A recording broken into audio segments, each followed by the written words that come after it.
The channel. आज ना आपण समथिंग डिफरंट डिस्कस करणार आहोत. जसं नेहमी आपण काय करतो, स्ट्रॅटेजी डिस्कस करू किंवा आपलं काय टॉपिक डिस्कशन राहते किंवा मॅरेथॉन लेक्चर्स वगैरे राहतात. पण आज ना मी काही तुमच्यासाठी असे काही थिंग्स आणले आहेत जे तुम्हाला माहिती राहणे गरजेचे आहेत.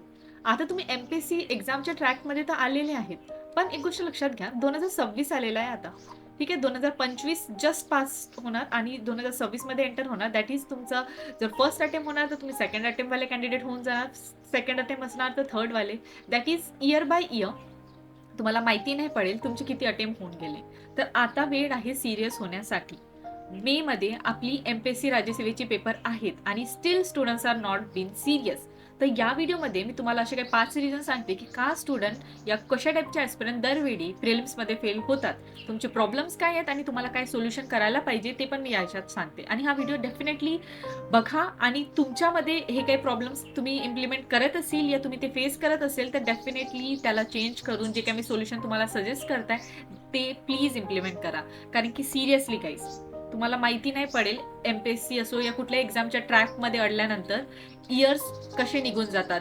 अटेम्प्टवर अटेम्प्ट देत चाललो, आपल्या आयुष्याचं 1 वर्ष देत जातो आपण आणि कुठं ना कुठं जर पेपर नाही निघाला तर तो कम्प्लीट नेक्स्ट इयरला आपल्याला तो पेपर द्यावा लागतो. That is year by year आपला वेळ जातो, टाइम जातो, नो जॉब, नथिंग.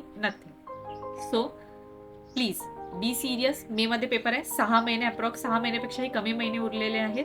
तर बी सिरियस आणि चला व्हिडिओकडे वळूया. तर बघा, द मोस्ट इम्पॉर्टंट थिंग कोणते ॲस्पिरंट नेहमी जे नेहमी फेल होतात त्यांनी नेहमी इम्प्लिमेंट करतात ते आहे की रिसोर्सेस होल्डर, दॅट इज मटेरियलला ओव्हरलोड करणे.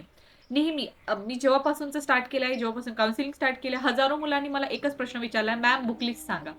ठीक आहे मॅम, कुठल्या कोचिंगचे मटेरियल रेफर करायला पाहिजे. 5 डिफरंट सोर्सेसमधून करंट अफेअर वाचणार. बघा, तुम्ही किती बुक्स वाचत आहे ते महत्वाचं नाही आहे, तुम्ही एका बुकला किती टाइम रिवाइज करत आहे ते महत्वाचं होऊन जाते.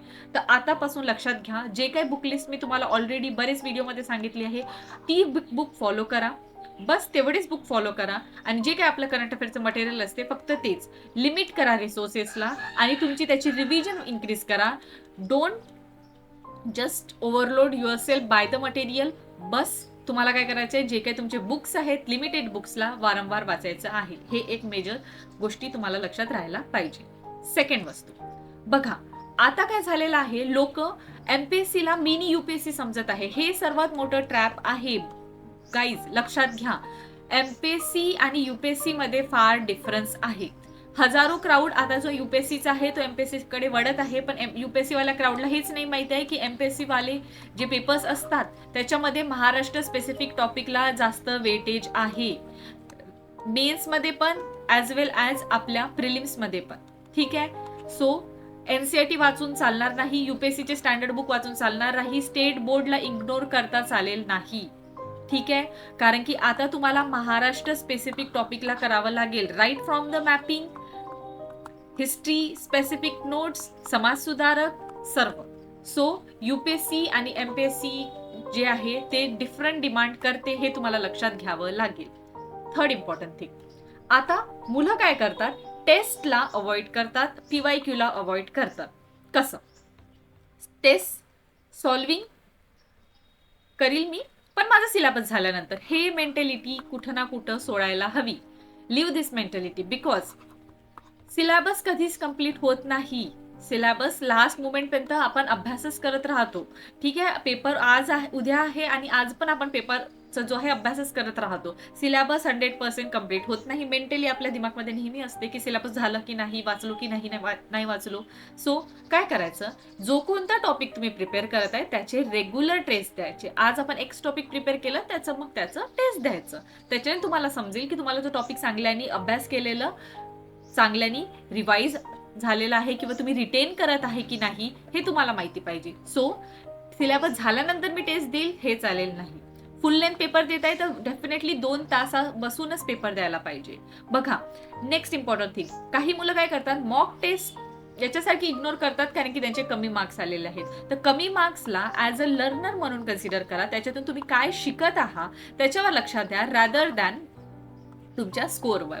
आणि स्टार्टिंगला स्कोर कमी येणार. पण जसं जसं मी सांगत आहे, एक टॉपिक वाचलं तर आज त्याचं मग नेक्स्ट डे त्याची टेस्ट द्या आणि हे रेग्युलर बेसिसवर करा. 6 महिन्यापेक्षाही कमी वेळ राहिलेला आहे राज्यसेवेच्या प्रिलिम्ससाठी. आणि राज्यसेवा जर टार्गेट असेल, जर तुम्हाला क्लास 1 ऑफिसर बनायचं असेल तर तुम्हाला इतकी मेहनत करावे लागेल.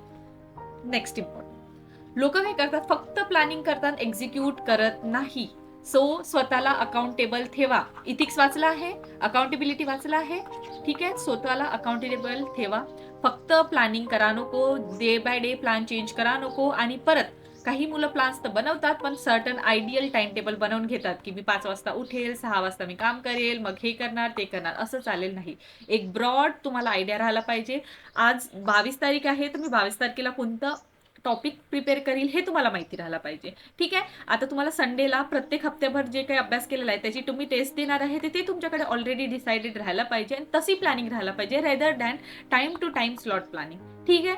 जस्ट तुमच्या मनात एवढं ठेवा की सपोज तुम्हाला 22ला एक लक्ष्मीकांत मधून सपोज तुम्ही फंडामेंटल राईट वाचत आहे, तर संडेला त्याची तुम्ही टेस्ट देणार आहे, इतकी क्लॅरिटी राहायला पाहिजे. रेस्ट ऑफ द किती वाजता उठत आहे, काय उठत आहे ते नाही.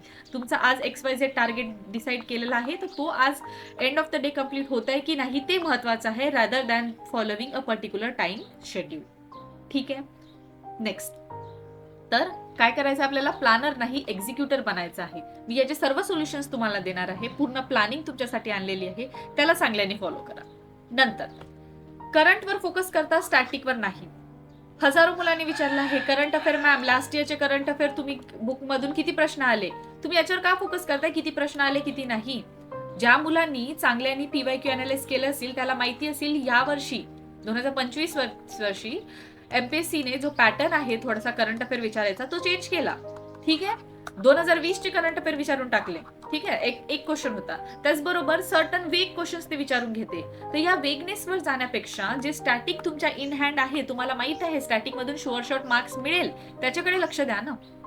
करंट अफेअर आपल्याला इग्नोर नाही करायचं आहे, पण करंट अफेअरला वेटेज किती द्यायचं आहे हे तुम्हाला डिसाईड करायचं आहे, ठीक आहे. करंट डायनॅमिक असतो, पॅटर्न चेंज होत असतो आणि कितीही म्हणलं तरी ह्युमन माइंडची एक कॅपॅसिटी असते, सर्टन अमाऊंट ऑफ थिंग्स आपण रिमेंबर करू शकतो, ठीक आहे. कारण की आपल्याला सर्व सब्जेक्ट करायचे आहे, स्टॅटिक पण करायचं आहे प्लस आपल्याला करंट अफेअर पण करायचं आहे. सो आपल्याला खूप गोष्टी लक्षात ठेवायच्या during the paper. That's why करंटकडे जास्त लक्ष न देता तुम्ही स्टॅटिककडे लक्ष द्या. जे आपले पुस्तकं आहेत पॉलिटीचे, इकॉनॉमीचे, जॉग्राफीचे, ठीक आहे, सर्व आपले जितके काही सब्जेक्ट आहेत प्रत्येक सब्जेक्टचे करंटकडे जास्त लक्ष नाही देता स्टॅटिककडे लक्ष द्या. स्टॅटिक्स तुमचं पहिले चांगल्याने बेसिक करा आणि करंट जे आहे टाइम टू टाइम करत राहा. 100% डोंट इग्नोर इट, बट तुम्हाला किती टाइम त्याच्यावर इन्व्हेस्ट करायचा आहे ते महत्वाचं आहे, ठीक आहे. तर आता हे बघितलं, आता तुम्ही म्हणणार मॅम आम्हाला सर्व प्रॉब्लेम्स तर समजून आले, पण आता याच्यावर काही सोल्युशन द्या. तर सोल्युशन पहा, जसं ज्यांनी मला ऑलरेडी फॉलो केलं असेल त्यांना माहिती आहे, ठीक आहे. हा आपला 2026च्या प्रिलिमसाठी प्लॅन आहे. तर काय करायचं आहे, आता ज्याही मुलं ज्याही स्टेजमध्ये असतील, ज्या मुलं क्लासेस जॉईन करताय वेल अँड गुड, ठीक आहे. पण जे मुलं क्लासेस जॉईन नाही करताय तर त्यांना मी सांगून देते, हा प्लॅन मी तुम्हाला दिलेला आहे तर याला फॉलो करा ना. डेली जे आहे तुम्हाला आता टाइम टेबल दिलेला आहे, तुम्हाला मी डेली टार्गेट सांगितलं आहे की पहिल्या दिवशी आपल्याला 22ला क्लास होत आहे. जे क्लासेस नाही करताय जॉईन मी त्यांच्यासाठी सांगते, 22ला आपला टाइम टेबल आहे, त्याला महाराष्ट्र फिजिकल कम्प्लीट करा ना. मग दुसऱ्या दिवशी त्याची टेस्ट अरेंज करा, तुम्हाला जिथून टेस्ट मिळत असेल त्याची टेस्ट अरेंज करा आणि त्याला टेस्ट द्या, ठीक आहे. मग महाराष्ट्राचा फिजिकल असो किंवा महाराष्ट्र आपल्याला चार्जेस कम्प्लीट करायचं आहे, जॉग्राफीचं पार्ट, त्याच्यानंतर जिओमॉर्फॉलॉजी करायची आहे. अशा हिशोबाने जितकं काय मी प्लॅन सांगितलंय त्याला एक्झिक्यूट करा ना आणि प्रत्येक संडेला त्याची टेस्ट द्या.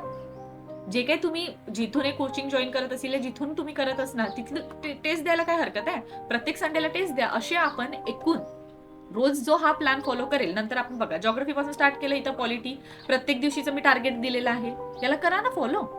याला फॉलो करण्यात काय हरकत आहे, ठीक आहे. 22 पासून आपण चालू करतो, भले यात तुम्ही दुसरं काही अभ्यास करत असेल पण याला एक्झिक्यूट करण्यात काय हरज आहे, ठीक आहे. आणि डे टू डे रहा अकाउंटेबल. मेसेज करा मला, मॅम मी आज हा टॉपिक केला, मॅम उद्या एवढा हा टॉपिक करणार आहोत, मला पाठवा मेसेज, मी देणार रिप्लाय तुम्हाला. करा रोज, मी प्रत्येक सब्जेक्टचा प्लॅन आणलेला आहे, या प्लॅनला चांगल्याने ऍज अ टाइम टेबल म्हणून कन्सिडर करा. डेली टेस्ट द्या. बघा 18 टेस्ट आपण FLTs देतो, ठीक आहे. म्हणजे तुम्ही आता जिथून टेस्ट घेता तिथून करा, प्लस आपण 63 टेस्ट देतो. रोज आपण 20+ क्वेश्चन डेली सॉल्व्ह करत आहोत.